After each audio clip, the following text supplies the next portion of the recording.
spooky friends, and welcome to another episode of the Pastatime with the Scariest Pasta. Wait, we're not the Scariest Pasta.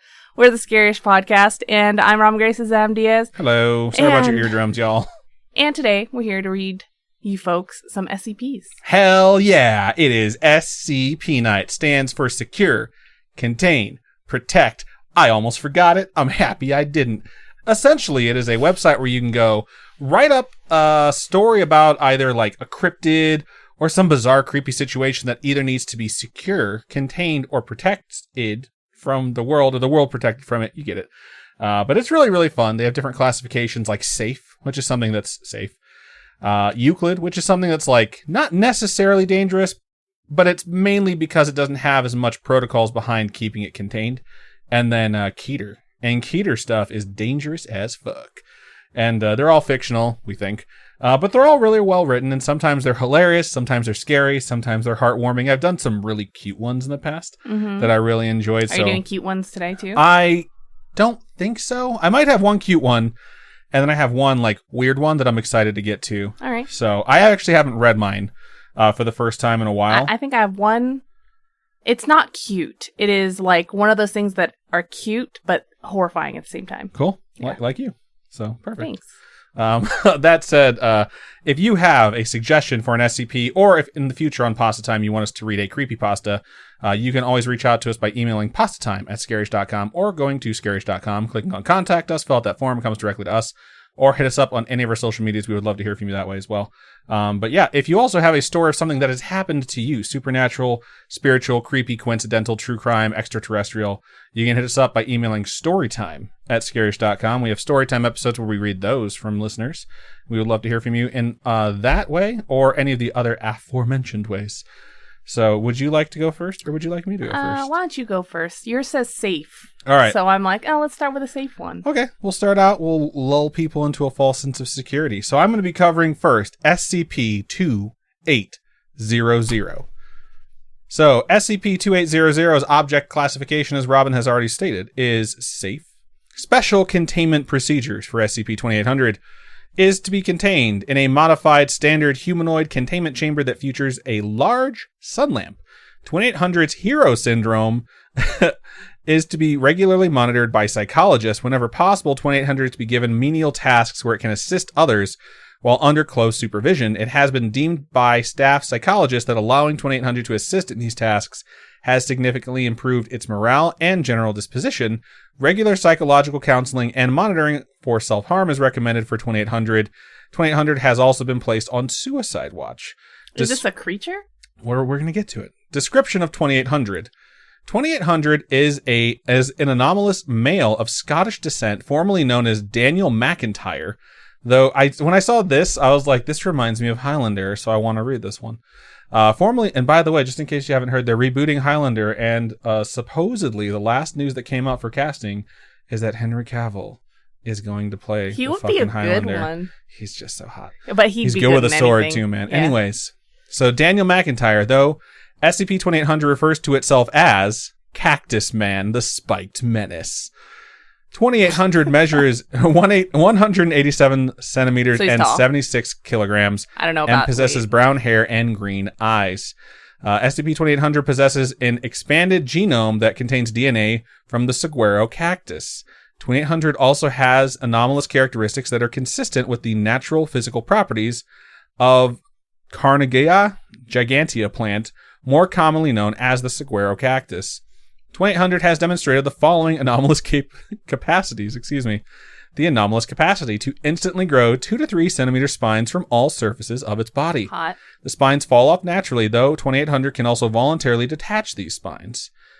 The anomalous capacity to perform crassulation, acid metabolism, photosynthesis. 2800 can open pores on its body to function in a similar manner to stomata.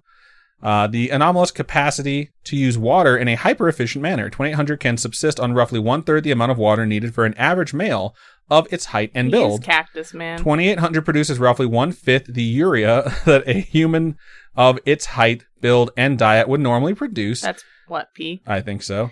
It is currently hypothesized that 2800 is able to store waste such as ammonia in its body in a manner similar to other plants. 2800 is also capable of excreting waste through its pores, but describes this process as uncomfortable. Pooping through your pores does sound gross. The anomalous capacity to tolerate above average temperatures and above average aridity, 2800 possesses an extremely efficient cooling mechanism that prevents it from overheating easily. In addition, 2800 has demonstrated its ability to prevent its skin from drying out. Because it's a cactus. Because it's part cactus. Imagine being able to excrete waste through your pores. I'd rather have the spikes. I don't want to poop through my skin. Imagine I would like just to stick smelling people. like shit everywhere you go. I don't need to imagine that. Ew. It's just don't shower. It's just like the idea disgusts me. Like you shake someone's hand, but you're at the same time excreting your waste from your pores. I promise you, if I were Cactus Man, I would not excrete my waste on your hand, but I would stick you. At least once, just so you knew what it was like. Wow. Just so you knew I was capable of doing it. All right. Gonna keep going. Empathetic connections with other members of the cacti family. Through testing, it has been demonstrated that 2800's metabolic rate increases significantly when it is communicating with cacti. Said cacti are noted to increase water and nutrient absorption from the soil they are planted in with 2800 when 2800 is communicating with them. So he's just like, water for you, yeah. Water for you. 2800 has been able to communicate with SCP-3388 without a cell phone and SCP-2497 without the standard light code. We haven't touched those. We haven't touched on those ones. That's why he needs a heat lamp, because he's a fucking cactus. He needs to photosynthesize. All right. 2800 has been diagnosed with severe mental disorders, including dysthymia, which is chronic depression, and hero syndrome. 2800 expresses an extreme desire to assist others and intervene in situations, even if it is incapable of rendering any form of assistance in such situations. Which is funny because he calls himself the Spiked Menace, which almost sounds like a villain name. He sounds like a Suicide Squad member. Yeah, he does. 2800's inability to assist in many situations is believed to have been a cause of the dysthymia. 2800 has expressed frustration in many cases due to its self-perceived inability to provide useful function to others and has attempted self-harm in the past. 2800 was captured by the Foundation while the organization was attempting to track and contain a reality-bending SCP object that had breached containment. 2800 was found attempting to assault the escaped SCP object, although this proved largely ineffective. After the containment breach was resolved, the Foundation convinced 2800 to be contained. So they just talked him into coming with them. He doesn't seem like he wants to fight people. He seems like he wants to save things, which I think we can all relate to. 2800 has been provided a number of potted cacti after its request for them was approved by psychological staff on the grounds of improving 2800's morale. Further cross-testing of 2800 with other cactus anomalies such as SCP-1277, 1478, and 822 has been proposed and is currently pending approval. Incident Report 2800-1. While searching surveillance camera footage in the places where SCP-2800 claimed to have lurked, surveillance camera footage from a late-night subway was found involving SCP-2800. The following is a transcript of the event. A woman and child are seen waiting at a subway station. A man wearing a balaclava is seen to appear from behind a support pillar and approach the pair while brandishing a knife. It's a baklava. I thought it said baklava. No, threw me off, and I was like, dessert. God damn, isn't baklava good? Hell yeah, it is. The woman and child begin to back away, but are stopped by the wall behind them. The child clutches to the woman. The man gestures with the knife. The woman begins to open her purse. SCP-2800 enters into view behind the masked man. 2800 proceeds to walk up to the masked man and punch him in the lower back and chest. The man recoils in pain, and it is seen that 2800 has left several spines in the masked man's back. Imagine having spines, right, on your hand. You punch someone, and they just stay there. It lodges into their spine, and you fucking paralyze that person. Yeah, that's a bit far, but okay. 2800 proceeds to tie the man's hands. That's a long ways. Yeah, I could hurt someone. The woman is seen to shake SCP-2800's hand vigorously and embrace him. SCP-2800 kneels on the ground. The child is seen to embrace 2800. 2800 appears to be emotional. The woman makes a call. The child is seen to pull out a piece of paper and write something on the paper. As 2800 begins to walk away, the child calls it back. The child hands 2800 the paper. 2800 writes something on the paper and hands it back to the child. What was on it? Shortly after, the police officers arrive on the scene. Okay, what's on the paper? No one will know. That's the end of Incident Report 2800-1 and SCP-2800's profile. Cool. It's kind of fun. Yeah, it is fun. It's like Moist from Dr. Horrible sing-along book. Yes, it's like you have this really weird talent and you have no idea what to do with it, so you're just like, I guess people. I can't really help anyone. It's But going to poke everyone. all I need to do is poke some people. That's Cactus Man, the Spiked Menace. So Nice. hope you enjoyed that one. It's a Thanks. good one to start out the show. All right, so the next SCP I'm going to talk about, or read, actually, to you guys, is SCP-426. It is Object Class Euclid, so it's not necessarily safe. But I thought this one was really interesting. So, this one is actually read from like a first person point of view. It's like it's talking about itself. So, That's awesome. under Special Containment Procedures, it says, I am to be sealed in a chamber with no windows through which I may be viewed. The door to my chamber must have a label completely unrelated to my designation or identity in order to prevent unintended spread of my primary effect. Only level 3 and above personnel are to know of my presence and particularly of my properties.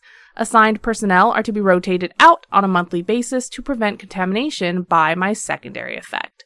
So psychiatric evaluation is mandatory at the end of the month. If personnel are deemed unaffected, they may be reassigned to me no less than 4 months after their last rotation with me. Any affected personnel are to be given a Class C amnestic? Whatever. Stuff to make them forget. Probably. Amnesic? No. Amnesiac. Nope. And transferred to a different site. And so description, right? I love this because it's so cute, but it's so weird. All right. It goes, hello, I'm SCP-426. I must be introduced this way in order to prevent ambiguity. Amnesiastic? I am an ordinary toaster able to toast bread when supplied with electricity. However, when any human being mentions me, they inadvertently refer to me in the first person. Despite all attempts, there is yet to be a way to speak or write about me in the third person. When, in my continuous presence for over 2 months, individuals begin to identify themselves as a toaster. Unless forcibly restrained, these people will ultimately harm themselves in their attempts to emulate my standard functions. Probably like toast bread. I figured, yeah. Oh, shit. I'm thinking now, like, whoever wrote this has already been taken over by the toaster. That's you know why what they're I saying would do? I would set my hands on fire and hold a piece of toast between both of my hands. That's how I would hurt myself to emulate being a toaster. Please don't do that. I was discovered in the home of the redacted family after a gruesome death of 3 of its members. Oh my God! I had been given to the younger Mr. and Mrs. Redacted as a wedding gift. No card or any other identifying markings had been found on my box. Approximately 2 months after the family received me, fire crews were dispatched to the home due to an electrical fire. The younger Mrs. Redacted died from the electric discharge that she had caused when attempting to devour an electric socket. So she probably put her fucking mouth on it. The other 2 victims had died shortly before the fire occurred. The elder Mrs. Redacted had gorged herself with nearly 10 kilograms of bread before her stomach burst, and she died of internal bleeding. Jesus. 1 kilogram is 2.205 pounds. The younger Mr. Redacted died of severe blood loss after attempting redacted with Gross. Ew! The sole survivor was the elder Mr. Redacted, who was suffering from severe malnutrition. He stated that he had inserted some bread a week prior and was still waiting for the toast to pop out. Oh my God. I was confiscated by the Foundation after police noted my unusual properties. A Class C amnestic, whatever, was administered to the affected officers. All right, so there have been experiments that have been done on SCP-426. So someone was asked to describe what he believed was contained in the chamber. He was not informed about the identity or properties. So this guy said, I'm probably some huge monster holed up in there. That's what you guys have all over the place, right? And this person remained oblivious to his use of the first person pronoun. Interesting. So it still affected him. So it said, I'm probably some huge monster. Yep. And the next experiment. So the person was placed in my chamber and given regular meals throughout the dispenser. No communication with the person was permitted. Multiple cameras were situated in the chamber, positioned so that I was outside of their field of vision, but allowing constant observation of that person.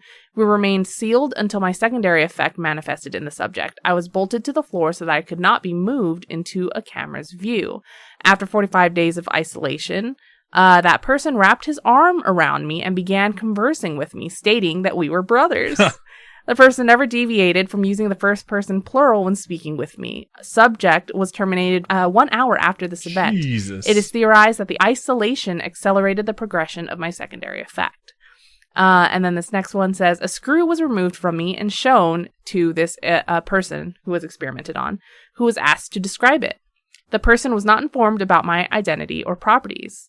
This person referred to it as my screw. Consistent with experiment 4261, which is the first one, the subject was oblivious to his use of the first person in his description. This suggests that even if I were destroyed, my effects would still be inherent in my remains. And then the last one on here says, the person who was experimented on was placed in isolation in a cell adjacent to my chamber to be observed until my secondary effect manifests. No effects appeared. And that person was terminated 90 days after the start of the experiment. Thank God there are some limits to my effects. A lot of us were really starting to get worried about me. Dr. Redacted. One of the doctors observing it that's how he wrote it. Shit. That's funny. I just thought Horrifying. that one was both cute and horrifying at the same time. I think that's how my second one's going to be. So. Is it? Yeah. All right. Good stuff. I really did enjoy that. Yeah, one. I like that one a lot. I mean, fucking a toaster that kind of just... I just love the property of you speak of it in the first person. It's very original. Well, it becomes you. Well, you yeah. become Well, the toaster. you think you become convinced you're it because of it. Immediately, you start speaking of the toaster, even though you think you're referring to it as a different object as yourself. Imagine if someone gave you something and you're like, "Oh, this is my screw." Yeah, like that's weird. What? No, that's fucking weird. But yeah, that's a pretty good one. I like that one. 426. Yeah. Nice. Shout out to USCP Foundation. Good shit. So before we move into our next story, we are going to take a really quick commercial break. And we're back. All right, so my next SCP is SCP-1609, and it is an object class of Euclid. The special containment procedures are as follows. 1609 is contained at storage site 08 due to the difficulty of transporting it from that location. All right. 1609 is to be contained in a specially designed enclosure at that site within a flower bed in which a range of aesthetically pleasing flowers and plants are to be cultivated. Is it a Pokemon? It is to be used as mulch Oh. within this flower bed. Weird. The flower bed is to be tended regularly, and all visitors to the enclosure must remark on the beauty of the flower bed with particular emphasis on the quality of the mulch. Have you ever gone to a garden where you're like, that mulch, that does it. That's what makes the flowers gorgeous. Every time. 1609 is to be removed from the flower bed at regular intervals so that it can be treated with wood, metal, and fabric preservatives. Personnel are to announce their intentions in the presence of 1609 before attempting to remove it for this purpose. Okay. Personnel assigned to 1609 are required to wear plain clothes in order to prevent accidentally triggering a violent response from 1609. No items with motors are allowed within a 200-meter radius of 1609's containment area. No personnel either presently or previously affiliated with the Global Occult Coalition, nor material referencing them, are to be allowed within storage site 08. You can suck my gack. Wow. In the event of a violent reaction from SCP-1609, all personnel are to exit the immediate vicinity and a message is to be played over the site's interior speakers informing the site staff of the event. Should 1609 be sighted outside its containment area following a violent reaction, staff are to act in a submissive, non-threatening manner. Formal clothing, such as jackets, lab coats, protective clothing, jumpsuits, and particularly body armor, are to be removed, if possible, in the case of such an event, and any weapons capable of damaging 1609 are to be immediately discarded. Staff are to ask 1609 to return to containment without attempting to threaten or command it. It's like, hey, buddy, you Yeah. want to go back there? You can't threaten this thing, apparently. Yeah. Should 1609 exit storage site 08, agents are to be immediately dispatched in order to scan the surrounding area for 1609 and, if possible, retrieve it. At present, there exists no way to totally prevent 1609 from breaching containment. Current containment procedures center on encouraging 1609 to remain within its containment area. So it really sounds like this thing is formidable. It just does what it wants, so you have to encourage it to stay where it's safe. It looks like you have to go out of your way to be like, hey, you're great, you're awesome, you like it here, right? You don't want to leave, like, just stay put. Yeah. All right, description. 1609 is, at the present time, a pile of splinters, wood chippings, furniture nails, and scraps of bleached leather and fabric, weighing in total approximately redacted kilograms. The wooden portions of SCP-1609 are made of oak, and the nails are made of steel. 1609 is capable of teleportation, being capable of moving its entire mass instantaneously between 2 points without any known limit. 1609 usually uses this to bring its constituent parts together when parts of 1609 have been removed from the mass. But SCP-1609 can teleport its entire mass at once on at least one occasion at a distance of blank kilometers. I'm sure it's a terrifying number. 1609 is capable of splitting its mass, though it does this rarely. Any amount of material removed from 1609's mass continues to display 1609's properties. 1609 has resisted all attempts to remove it from the confines of Storage Site 08, teleporting back to the site of its own accord. However, it has previously teleported out of Storage Site 08 for brief periods before returning, although this has only happened on blank occasions since its arrival in Foundation custody. 1609 appears to be in some way sentient, as research indicates it is able to perceive its environment in a manner that is currently poorly understood, and is able to react to stimuli in an intelligent fashion. Details of 1609's behavior are poorly understood, although it has been ascertained that it will react in self-preservation. So if you try to set it on fire, it will murder you. If you try to hurt it in any way or threaten it, it will react, and will react aggressively to certain stimuli which it connects with a threat to its existence. That's the reason you have to get rid of your armor and guns. Aside from this, 1609 appears to prefer situations in which it is utilized by humans and will actively seek out situations where it can be put to use if it is left idle. So it wants to be mulch for flowers. This is the reason for the Foundation's present use for 1609 as mulch, as this prevents 1609 from becoming idle and attempting to leave Storage Site 08. Because it'll always be like Providing eaten by nutrients. the flowers, yeah. It is theorized that 1609 is capable of understanding human speech or thought, although this cannot be determined as it does not comply with tests designed to gauge its awareness of such stimuli. When exposed to a number of specific stimuli, 1609 will react violently. During a typical violent reaction from 1609, it will teleport a portion of its mass inside the lungs of nearby personnel, causing immediate and severe lacerations to the interior of the lungs, as well as pulmonary obstruction, which rapidly leads to the victim's death. What? Stimuli which can instigate a violent reaction from 1609 include personnel wearing the uniform of or clothes similar to the uniform of personnel affiliated with the Global Occult Coalition, or GOC as Robin called it. Yes. Utterance of the words or phrases used heavily or exclusively by GOC operatives, such as threat entity, while in contact with 1609, any action demonstrating hostility towards 1609, and the sound of a running motor. Violent responses from 1609 are rare. So if there's weeds, you gotta hand pluck that shit. Yes. Oof. Only blank such events have occurred since containment, and 1609 quickly reverts to a passive state after such a response if it does not continue to feel threatened. 1609 arrived in Foundation custody on, the date is blanked out, after teleporting into an unused containment cell at Storage Site 08 in its current state. Careful investigation has revealed that 1609 was originally a large chair made of varnished oak and bleached leather, carved in the form of a reclining woman in a restful state. 1609 appears to have possessed its anomalous properties in this state, albeit with certain limitations, namely that the object would only teleport when a person within a certain radius, which is currently unknown, felt the need to sit down or rest without a comfortable seat or chair nearby. At this point, 1609 would teleport to them and remain in place until another person experienced a similar urge. This SCP originated as a sentient chair that would teleport to you if you needed to sit down and there was no chair nearby. And that's why it can teleport everywhere. And that's why it has the desire to constantly be doing something to help. Whatever happened to it at GOC has turned it into this thing that feels the need to defend itself. And because they apparently put it in the state it is now, where it's a bunch of screws and mulch and splinters, whenever it feels threatened, it uses its teleport ability to teleport into your body to kill you. All right. What a bunch of gawks. I will continue. On blank date, both Foundation operatives and members of the GOC were made aware of the existence of 1609, which was given the temporary designation of E-622. Due to the hard-to-contain nature of SCP-1609 and the possibility of its existence causing a breach of secrecy regarding the existence of supernatural phenomenon, a small-scale effort to contain SCP-1609 was launched by GOC forces. It is presently unknown how exactly GOC operatives captured 1609, but it is known that they succeeded in reducing the object into its current form using a wood chipper.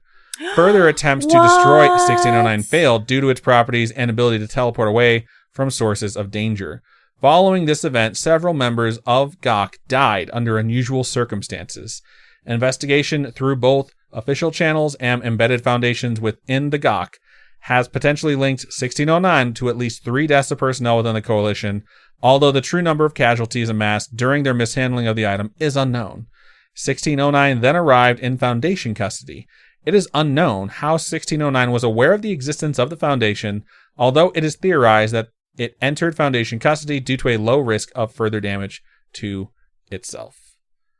It's pretty good stuff. One. Yeah, I like it a lot, though. I liked it. It was like, it would have been a good guy if you wouldn't have gawked it up. So, yeah, good stuff. Thanks. You seem to really enjoy saying gawk, so yeah. Glad you had fun with that one. Oh, yeah, why not? It's fun. All right, so the final SCP of this episode is number 4999.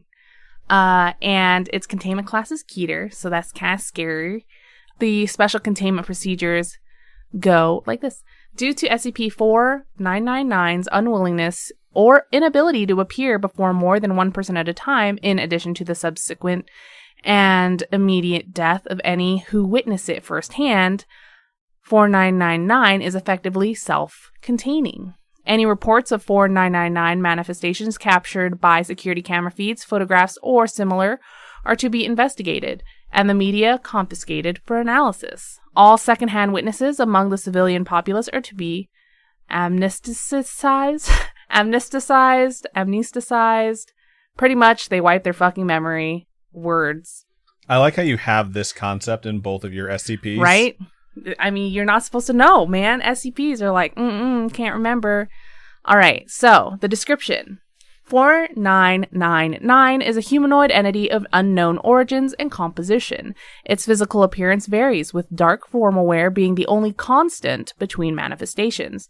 Due to the rarity of recorded 4999 manifestation events and the highly specific circumstances in which they occur, little data concerning its nature or intent is available. However, its behavior is consistent across all recorded sightings. 4999 will manifest only in the presence of one solitary human person at a time. All subjects recorded to date have been in terminally poor health, critically injured, or on their deathbeds, with 4999 appearing nearby and within sight of the individual not more than 20 minutes before their expiration. 4999 will only appear if the subject is conscious and alone. It will not appear if the subject is comatose, asleep, or unconscious, nor will it appear if they are being cared for by, in the company of, or otherwise being directly observed by another person. So this SCP only shows up when they are absolutely alone. They are awake, conscious, and alone. That is odd. It's creepy. I'm trying to think of how many times I'm found alone, and the only times really are when I'm at the bathroom, and not even the bathroom here, because you walk in half the time, but like I usually check in at the 30-minute mark to see what's taking but at work, like when you're in the stall by yourself, you know. Upon manifestation, the entity will seat itself directly adjacent to the subject's bed because they're terminally ill, if such furniture is available. If not, it will remain standing or sit on the floor/ground in whatever configuration will allow it direct physical access to the subject without causing disturbance. Once situated, it'll remove a pack of cigarettes from its left inside jacket pocket and offer one to the subject. If the subject accepts, 4999 will place it between their lips, remove one for itself, and light both. If they decline, they'll light and smoke the cigarette instead. The entity will make physical contact with the subject, typically via holding their hand, placing it atop theirs, or resting its hand on their shoulder. 4999 will then remain with the subject, silent and unmoving, until they have passed away. Well, so then how does anybody know that this thing exists? I mean, I would guess that these things, like, if you're going to look at an SCP and be like, well, how do you know? And then you're going to insert something that hasn't been talked about. I would guess it's based off observation or experiments that are going to come later in the reading. So 4999 has not been seen to engage in any other activity or behavior and demanifests immediately upon the subject's death. The subject's cigarette, however, will remain, providing the only physical evidence of 4999's presence. No subject thus far has been seen to recoil from or otherwise resist the entity, nor have any attempted to engage it in conversation, despite multiple instances of subjects acknowledging the entity's presence via eye contact, adjusting posture to reciprocate or facilitate the entity's touch, breaking into tears when noticing its presence, or verbally thanking the entity when offered a cigarette. So it sounds like they're videotaping these people, and they don't see it. They see them interacting with it. Right. All right. Individuals affected by 4999 share a number of common attributes. Research into identified subjects has indicated that 4999 is more likely to appear if an individual, one, leaves alone, well, they do leave alone, lives alone, is non-religious, is impoverished or homeless, displays a history of mental illness, is a military veteran, has no criminal record, or has never been convicted of a violent crime. You gotta wonder how it's doing its background checks. Yep. Has no currently surviving family, is unmarried or otherwise lacks a significant other, has little to no social standing in their community, does not exhibit any record of significant professional or personal accomplishments, has few to no mutually beneficial interpersonal relationships. So it's like there's no one there for you, so they are there for you. Sounds like a song from Friends. I'll be there for you. Damn it, babe. I didn't even think about that. You're good. Nailed it. But yeah, no, that's what it seems like, right? It seems like they are there to give these people who don't have somebody to keep them company. Yeah, I agree. Or you exhibit qualities and life history that have rendered the individual nondescript, anonymous, neglected, or otherwise unremarkable or insignificant by the standards of their respective society. No testing involving 4999 has been authorized or attempted due to available data indicating that observation of a subject precludes its manifestation as well as ethical concerns. Gotcha. Because you're just watching someone die, right? 4999 has or was initially discovered as the result of its emerging status as an urban legend, with footage of the entity appearing on hospital security cameras worldwide being disseminated via the internet and various television programs. A minor disinformation program was put into effect to maintain this public image. SCP-4999 was officially registered on November 27th, 1998. In the years following 4999's classification, additional research and cross-referencing with accounts of similar phenomena have suggested that while concrete evidence of 4999 appearances has become more commonplace due to the advent of photography and video recording technology in the modern era, writings and the artistic depictions of a figure exhibiting similar properties, behavior, and physical resemblances to 4999 exist throughout world history, culture, and mythology, with some accounts being thousands of years old, in some cases predating human civilization. It is not currently understood how pre-modern cultures would have been able to detect 4999's presence. Investigation is ongoing. That's super interesting. Yeah.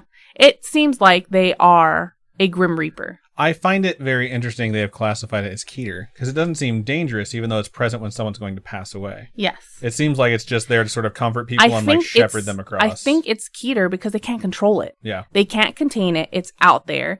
And it's just and when it's there, you die. Right. So it's like a little mix of both, even though, you're terminally ill and that's why it's kind of there. I think it's like not a Death Eater. It is a Grim Reaper, and it's kind of there to shepherd you into the afterlife type Yeah, it thing. sounds like a Reaper from Supernatural. Yes, because it's dressed like a normal person. Yeah, specifically from Supernatural. The whole cigarette thing, though. they show up at it. I think honestly they just picked a picture where it's like, let's just get a dude who looks like Johnny Cash or something. He doesn't look like Johnny Cash. He looks like Johnny Cash from the scene in the prison in the movie Walk the Line. He looks like Roy Donovan. Ray Donovan. No, Roy he Donovan and doesn't Ray look Donovan. like Ray Donovan. This doesn't look much like him, aside from the fact like he has some scruff. Ray Donovan would never have that hair. What? But what hair do you think he has? he has short, tight, cropped hair. This is like this is something you would see on a salon's wall of like men who were like looking to have something like way overdone with way too much gel in their hair. Like, what's that other show? Mad Men. Sure. We'll agree on that one because he's holding a cigarette. His collar's open and it's buttoned down pretty far. Or it's opened button-wise pretty far down his chest. So either way, yeah, I think it sounds like a Reaper from Supernatural or something that's there. Not necessarily good or evil. It's more like neutral. It's like there to shepherd you across. The fact that it only shows up for people who are alone, though, and it's apparently that aren't felons, that's really weird to me, too. It kind of almost sounds like a guardian angel, maybe. They're looking for good like people good that people are just alone. to cross them over. Yeah. So, good stuff. Cool. So I want to thank everyone who listened and everyone who watched live. Again, we do these episodes live on Wednesdays at 6:30 p.m. Pacific Standard Time. We're back on standard. We're out of that daylight savings time, which is always nice. If you would like to join us, you can go to youtube.com/scarish or twitch.tv/scarish podcast. We would love to see you here live. And if not, these episodes do release on Fridays at 4 a.m. Pacific time yet again. And they are edited, so you don't get any of the like chit chat and the banter in between the stories that we do with the wonderful people that have joined us. But either way, whichever way you choose to listen, we appreciate you. If you have a creepypasta or an SCP of your own or a suggestion that you would like to hear on the show, please email pastatime@scarish.com or go to our website, scarish.com, and click on Contact Us. Fill out that form. It comes directly to us. Note that it is for Pastatime. We would love to hear from you. You can also hit us up on our social medias. Twitter is @ScarishPod, Instagram is @ScarishPodcast, and Facebook is facebook.com/ScarishPodcast. Robin, for folks who would like to donate to us, how can they do so? I was trying to do like a news anchor type thing. Like, thank you, Adam, for tossing that over to me. You can go to Patreon, patreon.com/ScarishPodcast. And those are monthly donations. Tiers start at $1. You can also go on over to Ko-fi, ko-fi.com/ScarishPodcast, and those are one-time donations. All your donations going to help us keep this podcast going. And other than that, do you have anything else? No, we did coffee. We did Patreon. Yeah. Cool. That's about it. So we got merch. Don't forget Teespring, all that stuff. Etsy. Yeah. We got stuff. Pastatime number 22 complete. Robin, go ahead and sign us out. Keep on creeping on, and we'll see you next time. Sound like a sweet song. Keep on creeping on. Bye. Bye.